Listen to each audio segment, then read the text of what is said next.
اور آپ کا دشمن اس کا کور لے رہا ہو وہاں سے بیک آؤٹ کر جاؤ، یہ ذکر تھا۔ اس دفعہ جہاد کے نتائج کا ذکر ہے کہ جناب ہم نے جہاد کے نتائج حاصل کر لیے، اب ان کو سمیٹنا ہے۔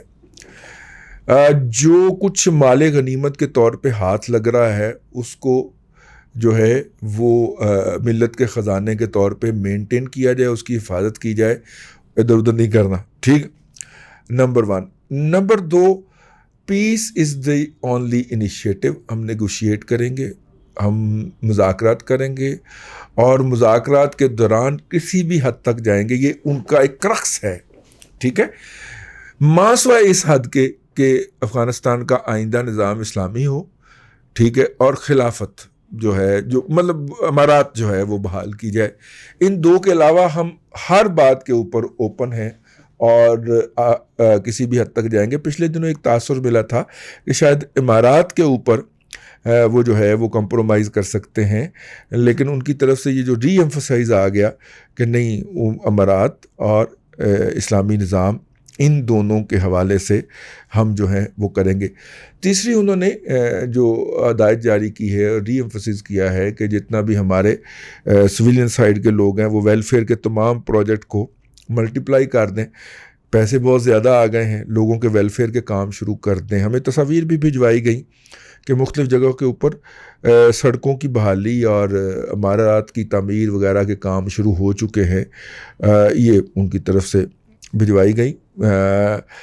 اچھا، انہوں نے بھی اس کے ظاہر سیاسی حل کے اوپر زور دیا ہے۔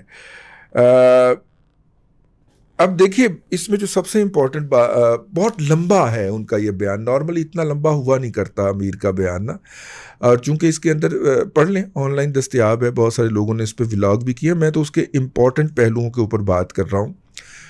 بہت امپورٹنٹ ہے اس بیان کی اس وقت اہمیت، اور اس کے اندر امن پہ، معاہدے پہ اور مذاکرات پہ زور دینا یہ اپنی جگہ کے اوپر ہے۔ اچھا، اس میں جو بات جو مجھے انڈر لائن نظر آ رہی ہے وہ یہ ہے کہ طالبان جلدی میں نہیں ہے، ٹھیک ہے، وہ کہہ رہے ہیں لیٹ دا مذاکرہ ٹیک اٹس ٹائم، ٹال یا ٹائم۔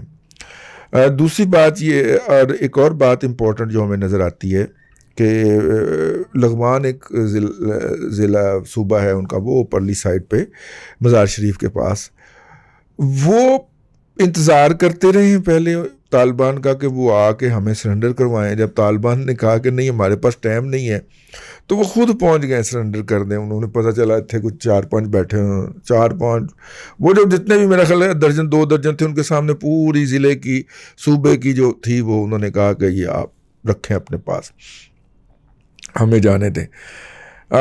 یہاں پہ گلبدین حکمت یار صاحب جو ہیں انہوں نے بھانڈا پھوڑا ہے، اور انہوں نے کہا کہ پہلے تو انہوں نے کہا کہ جی اشرف غنی ہمیں کہتا ہے کہ بندوقیں اٹھاؤ اور افغانستان پہ ان کے مخالفین کے ساتھ جنگ لڑو، ہم نے تو انکار کر دیا۔ اور دوسرا انہوں نے یہ کہا کہ انہوں نے بہت سارے صوبے جو ہیں وہ جان بوجھ کے سرنڈر کیے ہیں تاکہ امریکہ کو جانے سے روکا جا سکے۔ خاکسار یہ بات جو ہے پہلے دن سے کہہ رہا ہے کہ چھوڑ کر نہ جاؤ ابھی کہ دل ابھی بھرا نہیں، یہ سارے وہ والے نخرے تھے، ورنہ طالبان سے لڑا جا سکتا تھا، سسٹین کیا جا سکتا تھا، لیکن انہوں نے دھڑا دھڑ اس لیے سرنڈر کیے کہ یہ بھانڈا مطلب کہ یہ جو تھے یہ چاہتے تھے کہ یا تو امریکہ ہی نہ جائے، امریکہ جائے تو کچھ لوگ چھوڑ کے جائے، اور اگر یہ نہ ہو سکے تو کم از کم انڈیا تو افغانستان آئے ہی آئے۔ یہ اشرف غنی صاحب کی اسٹریٹجی تھی۔ تینوں بظاہر ابھی تک کامیاب ہوتی نہیں نظر آ رہی۔ انڈیا نے میکسیمم جو ان کے ساتھ کمٹمنٹ کی ہے وہ چھوٹے موٹے اسلحے کی ہے، اور ویسے بھی جو ہے وہ انڈیا آنے والی حکومت کے ساتھ اپنے تعلقات سیدھے کر رہا ہے، تو اس لیے اس کو جانے والوں کا اتنا دکھ نہیں ہوگا جتنا اس کو آنے والوں کی تشویش ہے، تو وہ آنے والوں کے ساتھ اپنی لائن سیدھی کرے گا، یقیناً کرے گا، عقل مند ملک ہے، کرنا بھی چاہیے اس کو۔ یہ ہے اب تک کی افغانستان سے اپڈیٹس۔ میں نے کہا کچھ خبریں آئی تھیں آپ کی خدمت میں پیش کر دی جائیں۔ بھائیان، ویش پہ طالبان نے 25 فٹ لمبا، 25 فٹ چوڑا اور 10 فٹ چوڑا اور 25 فٹ لمبا اپنا پرچم لہرا دیا ہے۔